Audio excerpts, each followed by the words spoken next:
بسم الله الرحمن الرحيم الحمد لله والصلاة والسلام على رسول الله وعلى آله وصحبه وموالاه أما بعد Ikhwan fillah azakumullah. Sunnatullah, ketetapan Allah Azza wa Jal pada ahlul haqq dan pada da'watul haqq, dakwah para anbiya wal mursalin, dakwah Nabi kita Muhammad sallallahu alaihi wa ala alihi wasallam, dakwah salafun salih, dan da'watul haq ila yaumil qiyamah. Ialah Allah subhanahu wa ta'ala menguji mereka dengan a'da'ud da'wah, musuh-musuh dakwah. Ada musuh dari dalam, ada musuh dari luar. Yang dari dalam sudah kita sampaikan pada majlis yang pertama. Mereka adalah ad'iya as-salafiyah, para pengaku dakwah salafiyah, padahal prinsip dakwah mereka berseberangan dengan dakwah salafiyah itu sendiri. Tindakan mereka tentu mencoreng nama baik dakwah salafiyah. Tindakan mereka membuat orang-orang yang tidak memahami hakikat dakwah salafiyah salah faham terhadap dakwah salafiyah. Ada pula musuh dari luar, baik dari kalangan non-muslim yang memang tidak akan pernah ridha kepada kaum muslimin. Allah mengatakan dalam firman-Nya, "Walan tarda 'ankal yahudu walan nasara hatta tattabi'a millatahum." Kali-kali tidak akan ridha kepada engkau wahai Nabi orang-orang Yahud ataupun Nasara hingga engkau mengikuti milah mereka. Atau dari kalangan orang-orang yang memang dikenal dengan penyimpangan-penyimpangannya, ashabul ahwa'i wal bid'ah, dari ragam al-firaq, firqah-firqah yang balah, yang sesat, yang diberitakan Nabi kita Muhammad sallallahu alaihi wasallam pada hadis tentang perpecahan umat ini. Barakallahu fikum. Ini sunnatullah pada ahlul haq, sunnatullah pada da'watul haq. Pasti akan ada musuh-musuhnya. Namun di antara rahmat Allah Azza wa Jalla kepada da'watul haq ini dan orang-orang yang mendakwahkan al-haq ini dengan benar, Allah Subhanahu wa ta'ala akan senantiasa membela mereka, senantiasa menolong mereka terhadap musuh-musuhnya, baik yang dari dalam ataupun dari luar. Itu pun juga merupakan ketetapan sunnatullah pada da'watul haq ini. Banyak yang memusuhi, banyak yang tidak menyukai, tapi dakwah ini senantiasa zahirah, senantiasa tampak, senantiasa mansurah, ditolong, dibela oleh Allah Azza wa Jalla. Walaupun semuanya bersatu padu untuk menghempaskan dakwah ini, tidak bakal sanggup. Tetap dakwah ini yang zahirah, dakwah ini yang mansurah. Ini merupakan satu tanda dari tanda-tanda kekuasaan Allah Azza wa Jalla. Disebutkan dalam sebuah hadis, barakallahu fikum, yang datang dari banyak sahabat, dari Mughirah bin Syu'bah, dari Thauban dan yang lain-lainnya. Nabi kita Muhammad sallallahu alaihi wa ala alihi wasallam bersabda, "La tazalu ta'ifatun min ummati 'alal haqqi zahirin La yadurruhum man yakhdhuluhum hatta ya'tiya amrullah. Ini lafaz hadis Tsauban. Akan senantiasa ada satu kelompok dari umatku, di atas al-haq mereka nampak, di atas al-haq mereka menang. Kata-kata zahir, zuhur dimanakan dengan kemasyhuran, zuhur dimanakan dengan kemenangan. Akan senantiasa ada satu kelompok dari umatku ini akan senantiasa tampak, senantiasa menang di atas al-haq, tidak akan membahayakan mereka orang-orang yang menggembosi mereka hingga datang perkara Allah. Disebutkan dalam lafaz yang lain, la yadurruhum man khadzalahum wala man khalafahum hatta ya'tiya amrullahi wa hum kadzalik. Tidak akan membahayakan mereka orang-orang yang menggembosi mereka, tidak pula orang-orang yang menyelisihi mereka hingga datang perkara Allah dan mereka tetap seperti itu. Ada dua musuh yang disebutkan dalam riwayat ini. Man khadzalahum dan yang kedua man khalafahum. Khadzalahum yang dari dalam, yang melemahkan semangat, yang menggembosi. Barakallahu fikum. Mukhadzilah. Ada yang menyelisihi langsung. Mukhalifah. Ini ada pada setiap dakwah para anbiya wal mursalin, ada pada dakwah Nabi kita Muhammad sallallahu alaihi wasallam, ada pada dakwah salafun salih, dan ada pada dakwah yang mengikuti jalan langkah mereka ila yaumil qiyamah. Ada yang khadzalahum, yang melemahkan semangat mereka, yang menggembosi mereka, yang mencoreng nama baik mereka dari dalam. Ada pula yang khalafahum, yang menyelisih mereka langsung dari luar. Tetapi Rasul memberitakan, la tazalu ta'ifatun min ummati 'alal haqqi zahirin.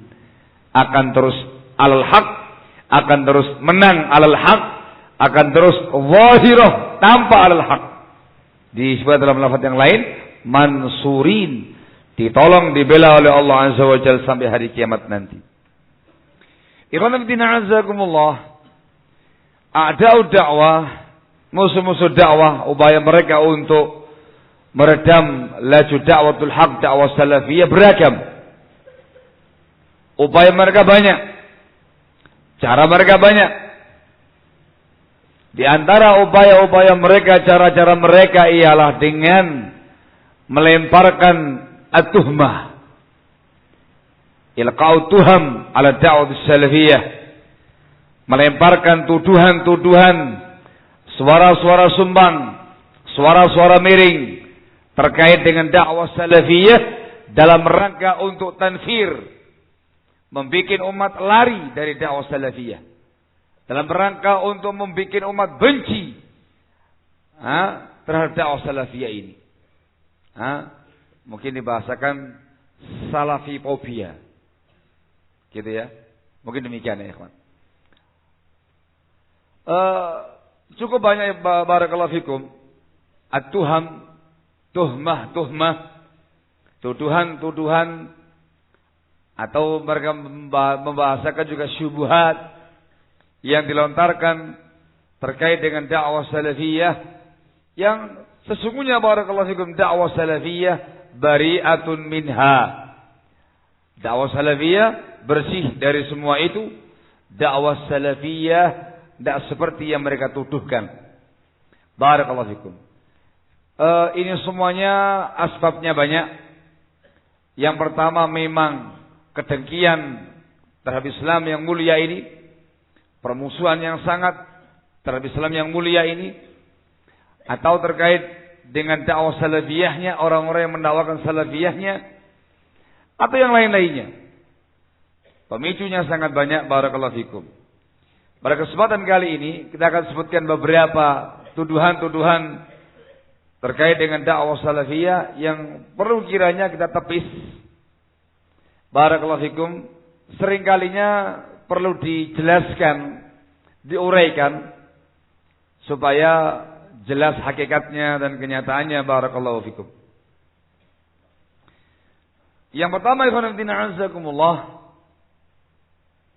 ialah isu takfir. Dakwah salafiyah atau orang-orang yang mendakwakan dakwah salafiyah terpapar paham takfiri. Terpapar paham takfiri. Mengkafirkan sembarangan. Suka mengkafirkan orang lain. Suka mengkafirkan bahkan penguasa-penguasa mereka. Takfiri. Mengkafirkan yang berseberangan dengan mereka. Wallahul musta'an. Ini khonafdina azakumullah. Upaya menepisnya cukup panjang. Dari banyak sisi sesungguhnya ya kawan.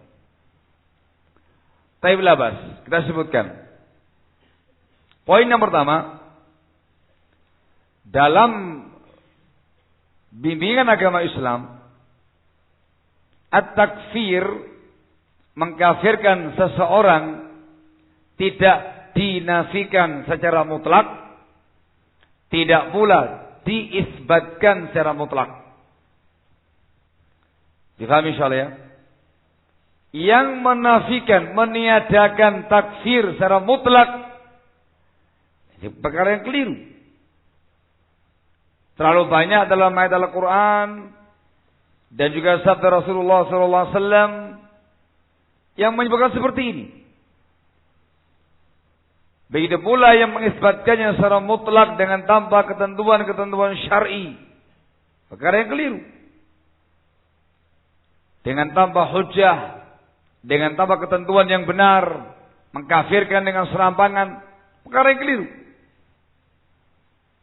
Dakwah salafiyah berlepas diri dari semua tadi. Yang menafikan secara mutlak. Atau yang mengisbatkan secara mutlak. Sikap wasat pertengahan dakwah salafiyah dalam bab ini ialah ada takfir yang diisbatkan dengan ketentuannya, ada takfir dinafikan. Barakallahu fikum. Rinciannya adalah apabila hukum pengkafiran itu terdapat di dalam ayat-ayat Al-Quran atau dalam sabda-sabda Rasulullah sallallahu alaihi wa ala alihi wasallam, maka kaum muslimin terkhusus dakwah salafiyah mengkafirkannya dikarenakan ada nas ayat atau nas hadis. Barakallahu fikum. Mengkafirkan siapa saja yang dikafirkan oleh Allah Azza wa Jalla dan yang dikafirkan Rasulnya sallallahu alaihi wa ala alihi wasallam. Bisa jadi hukum vonis person tertentu seringkalinya takfir am, menghukumi dengan kekufuran secara umum dengan tanpa menyebut orangnya, namanya takfir am. Adapun secara khusus, secara vonis, ialah seperti dalam Al-Quranul Karim Allah Azza wa Jal menyebutkan tentang sosok Abu Lahab. Ada ya? Abu Lahab ini nama orang atau nama apa? Nama orang. Abu Lahab. Dalam satu surat Allah menjelaskan tentang yang namanya Abu Lahab. Barakallahu fikum. Dinyatakan tentang kekufurannya, dinyatakan terkait dengan azab neraka untuk dia. Nafsul Quran. Maka dakwah salafiyah dan para da'inya menyatakan Abu Lahab dinyatakan musyrik, Abu Lahab dinyatakan finnar, di neraka. Dikadang ada ayat yang mengatakan demikian. Kalau Anda menolak ini, Anda menolak Al-Quranul Karim, menolak Al-Lahab. Surah Al-Lahab. Dalam Al-Quranul Karim disebutkan person-person yang dikatakan kufur. Ada Fir'aun, ada Qarun, ada Haman. Betul? Ini dikatakan apa? Mereka-mereka ini dinyatakan kekufuran dalam Al-Quranul Karim. Disebutkan terkait dengan azabnya untuk mereka semua. Personnya ikhwan. Yang seperti ini dengan tambah ragu-ragu lagi. Seorang muslim mengatakan mereka dikafirkan oleh Allah Azza wa Jalla. Mereka kita meyakini kafirnya mereka. Dengan nas Al-Quranul Karim.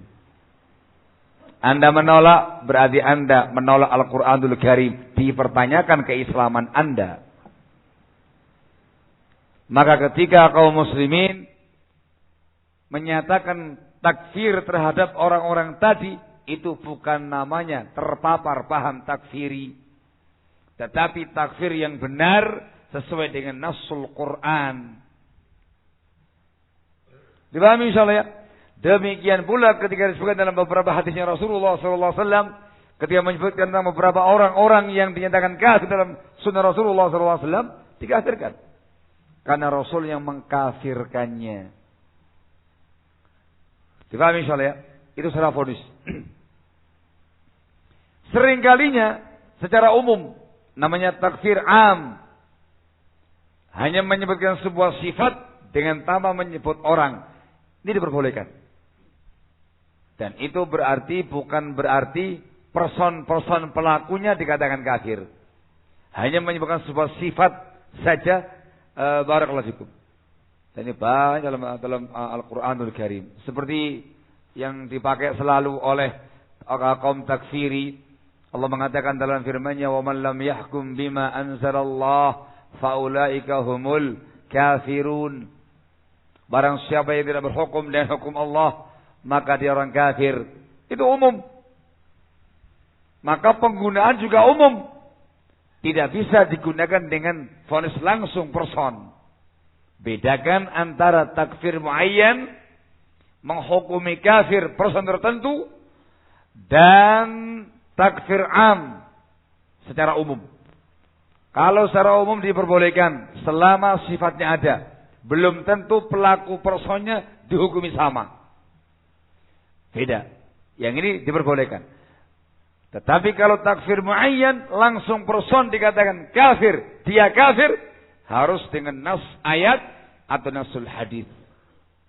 Atau yang terpenuhi padanya ketentuan-ketentuan takfir yang disebutkan oleh para ulama dan hilang daripadanya faktor penghalangnya. Panjang lebar pembahasannya. Hadza huwa. Sehingga ketika ada dalilnya maka dilakukan. Ketika tidak ada dalilnya, maka tidak diperbolehkan untuk takfir. Ini takfiri yang dikecam dalam Islam. Serampangan dalam takfir dengan tambah dalil, dengan tambah hujjah yang jelas. Ini yang dilarang. Maka paham takfiri yang dikecam, yang kedua tadi. Yang dengan tambah hujjah, yang dengan tambah dalil yang jelas. Difahami insyaallah ya? Kebanyakan mereka yang menyuarakan ini kepada dakwah salafiyah tidak memahami banyak hal terkait dengan pembahasan takfir. Mereka yang pertama menyamakan antara takfir muayyan, vonis takfir kepada person tertentu dengan takfir am secara umum dengan tanpa menyebut orangnya. Dianggap sama. Sama-sama dianggap takfir muayyan. Takfiri. Sedikit mengkafirkan. Begitu. Mohon maaf, Anda harus belajar kembali. Enggak demikian pemahaman yang benar. Bedakan antara vonis dengan takfir secara umum. Yang kedua, yang lebih keblinger lagi. Mereka memasukkan bab pembahasan bid'ah pada pembahasan kekufuran. Difahami insyaallah ya, ketika disebutkan ini amaliyah yang menyimpang, gak ada sunnahnya. Ini amaliyah bid'ah, ini pemahaman bid'ah, ini orang yang dikatakan mubtadi' atau ahlul bid'ah, disamakan dengan pembahasan takfir. Sama dengan mengkafirkan. Dikit-dikit bid'ah. Mereka takfiri. Ini lebih keblinger lagi. Mohon maaf, Anda harus belajar kembali. Tingkatannya berbeda. Pembahasan kekufuran lebih tinggi daripada namanya kebid'ahan. Bid'ah di bawahnya. Kecuali kalau bid'ahnya memang sangat berat, sangat besar, dimasukkan dalam bid'ah yang membuat pelakunya kafir. Tapi pada umumnya, enggak demikian. Sehingga bedakan bab bid'ah dengan bab kufur. Itu pun secara teorinya sama. Harus ada hujjah, harus ada dalil yang jelas untuk mengatakan fulan kafir atau fulan ahli bid'ah. Tanpa itu tidak boleh. Tapi terkait dengan sebuah sifat, sebuah kriteria, ucapan tertentu, amal tertentu yang memang dikatakan kufur atau bid'ah, bisa kamu hukumi secara umum. Yang mengatakan seperti ini, maka dia kufur. Yang mengatakan demikian, maka dia bid'ah. Secara umum diperbolehkan selama ada dalilnya yang mengatakan ucapan tadi kufur atau bid'ah, tindakan tadi kufur atau bid'ah. Bedakan antara menghukumi perbuatan, menghukumi ucapan dengan menvonis pelakunya. Belum tentu ucapan kufur pelakunya kafir. Belum tentu tindakan kufur pelakunya kafir. Belum tentu ucapan itu ucapan yang menyimpang, orangnya dikatakan mubtadi'. Belum tentu tindakan itu tindakan yang menyimpang, pelakunya dikatakan mubtadi'. Belum tentu. Panjang pembahasannya.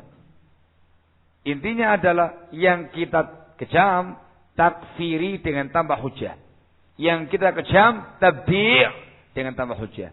Yang kita isbatkan takfir dengan hujjah. Yang kita isbatkan tabdi' dengan hujjah. Hadza huwa. Sehingga mutlak tidak dinafikan, mutlak tidak diisbatkan, mutlak juga tidak. Dengan perincian yang disebutkan tadi, barakallahu fikum. Dakwah salafiyah, dakwah sunnah dan orang-orangnya paling jauh dari paham takfiri yang keblinger. Tidak serampangan mereka melakukannya, barakallahu fikum. Ketika Anda menuduh dakwah salafiyah demikian, yang kita khawatirkan satu, tidak paham pembahasan takfir, atau yang kedua, Anda salah alamat. Anda salah alamat. Yang Anda tuduh ternyata bukan dakwah salafiyah, tetapi para pengaku dakwah salafiyah. Yang dibahas tadi pagi. Imma hadza atau imma hadza. Adapun dakwah salafiyah yang sesungguhnya, yang betul-betul tamassuk bil kitab was sunnah dengan pemahaman salaful ummah, enggak seperti yang mereka tuduhkan, barakallahu fikum. Naam. Semoga dipahami dengan baik, wa na'azakumullah. Yang kedua, yang juga sering dituduhkan terkait dengan dakwah salafiyah ialah, barakallahu fikum,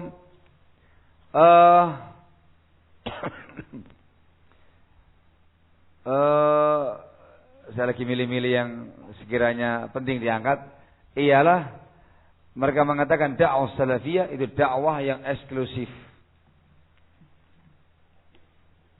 Kalau terkait tuduhan anti pemerintah sudah enggak.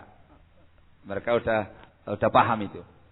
Mereka tahu itu orang-orang yang mengaku-aku saja yang anti pemerintah itu. Karena dakwah salafiyah yang sesungguhnya paham bersinergi dengan pemerintah dalam perkara yang ma'ruf.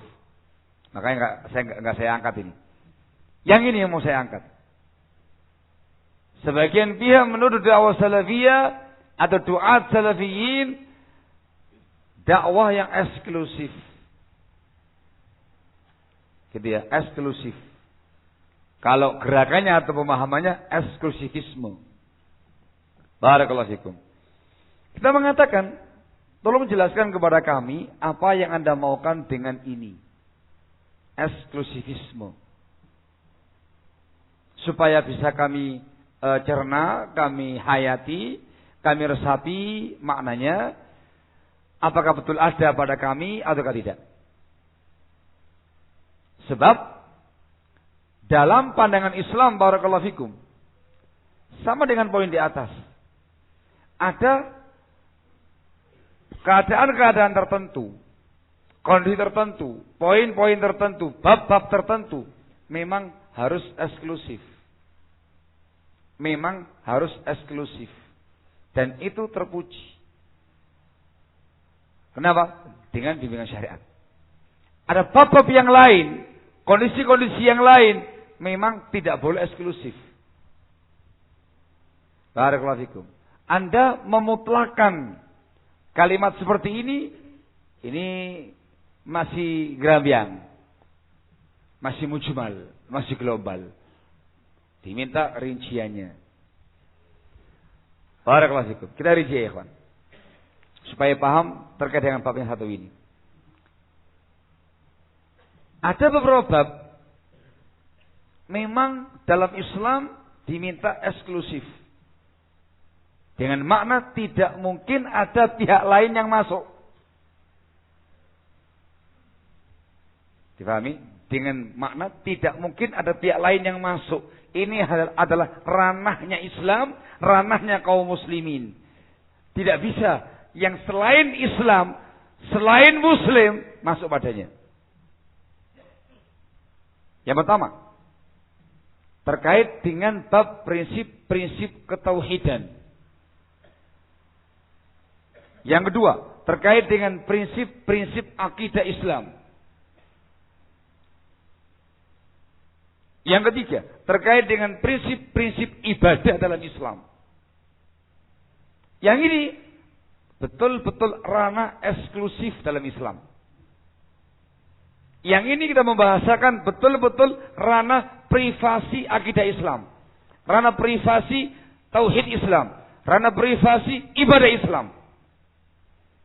Semuanya sudah baku. Semuanya sudah selesai. Aturan mainnya, tata caranya, dan semuanya. Terkait dengan prinsip akidah, baku, tidak mungkin berubah. Terkait dengan prinsip tauhid, baku, tidak mungkin berubah. Terkait dengan prinsip ibadah, baku, tidak mungkin berubah. Dan itu ranahnya Islam dan kaum muslimin. Dipahami tidak ini? Tidak bisa non-muslim masuk pada prinsip akidah Islam. Ya bisa sih. Nanti mereka jadi muslim. Ya monggo, silakan aja. Nanti Anda jadi muslim. Dengan itu. Ketika dia masuk mengikuti prinsip tauhid Islam, prinsip akidah Islam, prinsip ibadah Islam, ya dia muslim. Ahlan wa sahlan wa marhaba. Selamat datang Anda kepada Islam yang mulia ini. Dipahami? Tetapi ketika yang mereka maukan ialah, kenapa tidak bisa dimasuki oleh akidah non-muslim di situ? Ini akidah Islam. Hendak dimasuki akidah Kristiani misalkan. Mohon maaf. Ini ranah eksklusif. Tidak bisa dimasuki oleh akidah-akidah yang lain. Sebagaimana mereka pun juga demikian. Akidah yang ada pada mereka tidak bakal mau dimasuki akidah Islam pada mereka. Mohon maaf, itu ranah privasi kaum Kristiani. Dipahami ini? Yang seperti ini wajib eksklusif. Yang seperti ini yang dimaukan dalam Al-Quranul Karim, lakum dinukum waliyadin. Bagi kamu agama kamu, bagi kami agama kami. Silakan Anda dengan agama kalian, silakan kami dengan agama kami. Lana a'maluna walakum a'malukum. Silakan. Dipahami insyaallah ya? Kenapa ini? Kenapa ini? Kok kemudian hanya Islam saja yang dikaji, yang dibahas? Ya memang kami kaum muslimin. Terus piye? Memang kami kaum muslimin. Loh kenapa nggak dimasuki oleh akidah-akidah mungkin dari umat Hindu kek, atau Buddha kek, atau Kristen kek, atau yang lainnya kek? Lah ngapain dimasuk-masukkan? Itu ranah privasi akidah kami. Tolong jangan intervensi. Dan itu pelanggaran besar dalam Islam ketika akidah Islam dicampur adukkan dengan akidah-akidah yang lain. Itu namanya wahdatul akidah atau wahdatul adyan. Menyatukan semua agama-agama yang ada, semua akidah-akidah yang ada. Mohon maaf, dalam Islam itu merupakan kekufuran. Tidak bisa. Bab tauhid, Islam meyakini yang disembahnya Allah Azza wa Jalla. Itu ranah privasi tauhidnya kaum muslimin. Mereka silakan. Tapi ketika dicampurkan dengan akidah kaum Kristen, mohon maaf ini, kita nggak angkat isu sara. Akidah kaum Kristen dimasukkan dalam akidah Islam. Diminta supaya sama dengan mereka. Jangan cuma Allah yang kamu sembah. Ada lagi yang lain. Ada anak Allah. Ada Trinitas. Gabung dong. Mohon maaf. Itu namanya menyatukan dua agama. Ini dalam Islam sudah merusak dan melukai privasi akidah kaum muslimin. Itu bukan tauhid yang benar. Itu dalam pandangan kita kekufuran. Mohon maaf. Lakum dinukum waliyadin. Lana a'maluna walakum a'malukum. Yang ini privasi kami, yang ini eksklusifisme bagi kami. Mereka pun juga demikian. Sama. Dipahami insyaallah ya? Kalau yang ini ya eksklusif. Sejak zaman dahulu kala. Zamannya para anbiya wal mursalin. Sampai Nabi kita Muhammad SAW. Dan itu prinsip kita sampai yaumul qiyamah. Dipahami ya? Hadza huwa. Ini adalah ranah eksklusifisme yang terpuji. Dan ini ada pada masing-masing agama. Silakan dengan agama kalian, kami dengan agama kami. Barakallahu fikum. Naam. Dipahami insyaallah ya? Lu kok diem? Paham lagi? Mafhum. Barakallahu fikum. Mungkin ada yang bertanya. Membahas terkait dengan masalah bab tarbiyah misalkan ya ikhwan. Kenapa dalam tarbiyah mereka hanya mentarbiyah kaum muslimin, anak-anak kaum muslimin? Kenapa mereka tidak menerima siswa non-muslim? Misal, ya kita mengatakan yang memang kita lembaga tarbiyah Islam, ya yang kita pikiri yang muslim. Mereka pun juga punya lembaga tarbiyah mereka sendiri-sendiri, yang mereka pikir juga mereka sendiri. Yang seperti punya privasi masing-masing, sama dengan tadi. Jangan dipaksakan harus mencampur adukkan yang semua yang ada ini. Mohon maaf, ini ranah privasi. Kalau yang dimaukan ialah mereka tidak bermasyarakat, mereka tidak bertetangga, mereka tidak membaur dengan masyarakat yang ada, dan yang lain-lainnya, mereka eksklusif dalam perkara yang seperti ini. Mohon maaf, Anda harus membawakan bukti. Mohon maaf, Anda harus membawakan bukti yang valid. Kenapa demikian?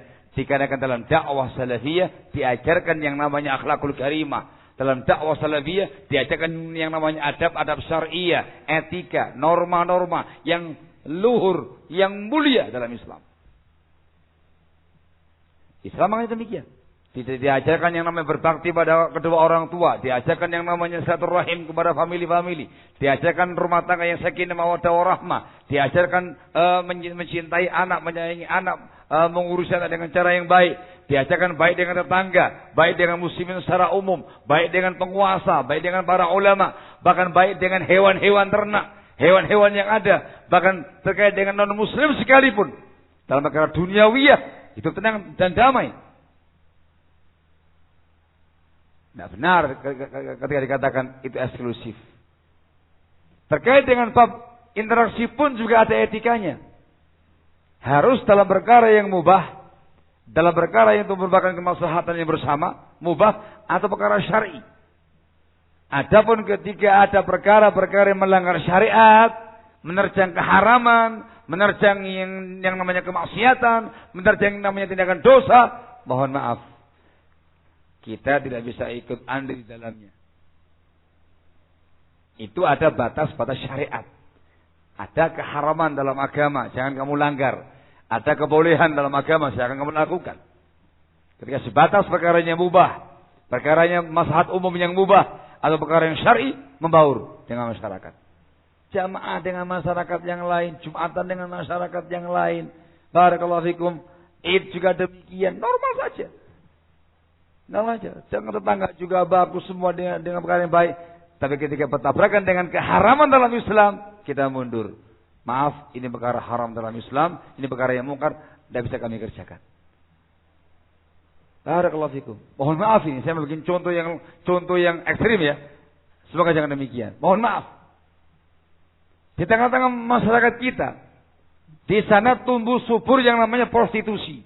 Mohon maaf, saya kasih contoh yang lebih kasar. Ada, bukan lagi ada, di kalangan kita kaum muslimin, perkara yang haram itu. Betul ya? Perkara haram ya, perzinahan, hukumnya haram dalam Islam. Kita mengajak umat Islam untuk menjauh dari itu semuanya. Selamatkan diri kita, keluarga kita, anggota keluarga kita, anak-anak kita, semuanya. Selamat dari namanya prostitusi.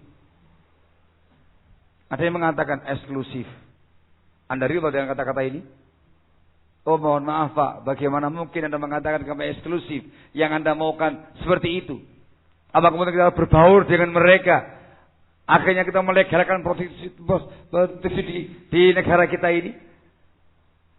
Tidak bisa. Loh kenapa? Itu adalah bab ranah keharaman agama. Tidak mungkin kita membaur ke sana. Dipahami? Mohon maaf, di sebuah tempat di masyarakat kita misalkan ada yang namanya grup-grup atau komunitas terkait dengan narkoba. Ini pecandu semuanya ini, peminum semuanya ini, terkait dengan khamrnya, narkoba dan segala macamnya itu. Kita menyingkir, kita nggak ikut serta, kita nggak membaur, dikatakan eksklusif. Mohon maaf, tidak benar seperti itu. Tidak mungkin membaur dengan mereka. Kenapa? Ini ranah keharaman agama. Tidak mungkin kami membaur ke sana. Demikian seterusnya terkait dengan hal-hal yang diharamkan dalam Islam. Itu prinsip. Selain itu, dalam perkara yang mubah, kemaslahatan umum, apalagi perkara yang syar'i, dengan masyarakat yang lainnya, normal saja. Dikarenakan kita dan mereka semuanya adalah sama, kaum muslimin. Barakallahu fikum. Sehingga tolong diperjelas kepada kita orang apa yang dimaukan dengan eksklusivisme. Barakallahu fikum. Naam, ada yang dianjurkan, ada yang dilarang. Yang dikecam eksklusif dalam bab-bab yang tidak seharusnya Anda eksklusif. Barakallahu fikum. Maka di sini kita memberikan masukan kepada ikhwas salafiyin, kepada pengambil dakwah salafiyah dalam bab muamalah umum, interaksi yang sifatnya umum. Hendaklah antum bermasyarakat dengan baik dengan mereka, dengan akhlakul karimah, dengan adab-adab yang luhur, etika-etika yang baik, dengan bimbingan Islam, dengan etika Islam, dengan norma Islam, dengan batas-batas bimbingan Islam. Barakallahu fikum. Wallahul musta'an wa la haula wa la quwwata illa billah. Baik. Khulasahnya dakwah salafiyah eksklusif dalam beberapa bab dan itu syar'i. Harus. Baik. Dalam bab yang lain tidak. Membaur dengan yang lain, dengan masyarakat yang lain dalam bab-bab yang syar'i, dalam bab-bab yang mubah dalam Islam. Barakallahu fikum. Nah, yang lainnya lagi. Barakallahu fikum. Ialah suara-suara sumbang yang juga diarahkan kepada dakwah salafiyah, menyatakan dakwah salafiyah adalah dakwah intoleran. Dakwah yang tidak toleransi. Barakallahu fikum. Ini pun juga sama dengan sebelumnya. Kita perlu mendapatkan penjelasan detail dan rinci terkait dengan makna toleransi yang ada. Baik. Dan apa yang dimaukan dengan intoleransi yang tercela ini? Sekali lagi, dalam pandangan Islam, dinul Islam, ada bab-bab di mana kita tidak mungkin toleransi. Ranah privasi masing-masing agama. Ada bab-bab yang lain dalam Islam dituntut bahkan untuk di situ kita toleransi. Islam itu agama yang paling toleran. Tetapi toleransi beretika, toleransi beradab, toleransi berbatas syariat. Bukan toleransi berkebebasan. Barakallahu fikum. Paling toleran Islam itu, ikhwan. Dikarenakan Islam itu disifati dengan al-hanifiyah itu samhah. Agama Hanifiyah secara akidahnya, secara tauhidnya lurus, samhah, penuh dengan toleransi terkait dengan hukum-hukum syariatnya. Itu Islam. Hanifiyah samhah. Tetapi toleransi beretika, toleransi beradab, toleransi berbatas syariat. Sehingga apa yang dimaukan dengan kata-kata intoleransi? Barakallahu fikum. Mohon maaf. Ketika yang dimaukan dengan kata-kata dakwah salafiyah itu intoleransi, dikarenakan mereka tidak mau meyakini bahwa agama-agama yang lain adalah agama yang juga benar. Mohon maaf, ini babnya ranah privasi. dalam pandangan agama Islam dan juga agama-agama yang lain, agama yang berseberangan dinyatakan tidak benar. Itu keyakinan yang alami. Orang mau agama Islam sebagai seorang muslim langsung secara otomatis dan secara pasti itu yang selain muslim dikatakan batil. Itu nas Al-Quran. Allah mengatakan dalam firman-Nya, Inna dina indallahil Islam. Allah juga mengatakan dalam ayat yang lainnya lagi, Wa may yabtaghi ghairal islami dina falan yuqbala minhu. Barang siapa yang mencari agama selain Islam, ditolak daripadanya, nggak diterima daripadanya, dan dia merugi di hari akhir nanti. Itu otomatis. Dalam agama Islam diklasifikasi ada muslim, ada kafir. Itu nasul Quran. Begitu pula yang ada pada agama-agama yang lain. Juga sama. Ada yang mukmin, beriman, ada yang tidak beriman. Dalam pandangan mereka. Mereka memandang kita, non mereka. Kita memandang mereka, non kita. Itu alami, itu pasti. Paham ini? Dipahami insyaallah ya? Ketika memaksakan sebuah pemahaman, harus meyakini semua agama benar. Semua agama hak. Mohon maaf, ini bukan toleransi yang diizinkan dalam Islam. Bukan diizinkan dalam Islam. Dalam pandangan Islam memang cuma satu yang benar. Allah yang mengatakan demikian. Inna dina indallahil Islam. Difahami insyaallah ya? Maka tatkala kaum muslim mengatakan agama yang hak bagi kami adalah Islam, itu bukan intoleran. Itu namanya tamassuk biddin. Namanya berpegang teguh dengan agamanya. Itu perkara yang wajib bagi kaum muslimin. Barakallahu fikum. Difahami insyaallah ya? Itu akidah. Jadi masalah. Ini sekarang harus dikasih lingkaran. Jadi masalah ketika kemudian umat Islam mengganggu agama-agama yang lain, umat agama yang lain, ketika mereka ada di negara yang sama. Namanya mengganggu ahlu zimmah. Satu bangsa, satu negara, ada muslim, ada non-muslim. Dalam pandangan Islam, hidup damai. Hidup damai, hidup tenang, hidup berdampingan, tidak ada masalah. Selama tidak mengganggu, selama tidak memerangi kaum muslimin. Selama menjaga kondusivitas yang ada ini. Berdampingan, tidak ada masalah. Tidak diganggu mereka. Jadi masalah kalau seorang muslim mengganggu non-muslim yang sebangsa dengan mereka. Diganggu, dibom, dibunuh, dibantai, dianiaya. Itu yang salah. Islam mengecam itu semua. Rasul mengecam yang seperti ini. Beliau mengatakan dalam sabda dalam Sahih Bukhari dari sahabat yang mulia Abdullah bin Amr bin As. Tegas mengatakan demikian. Man qatala mu'ahadan fi ghairi kunhi lam yajid arfal jannah.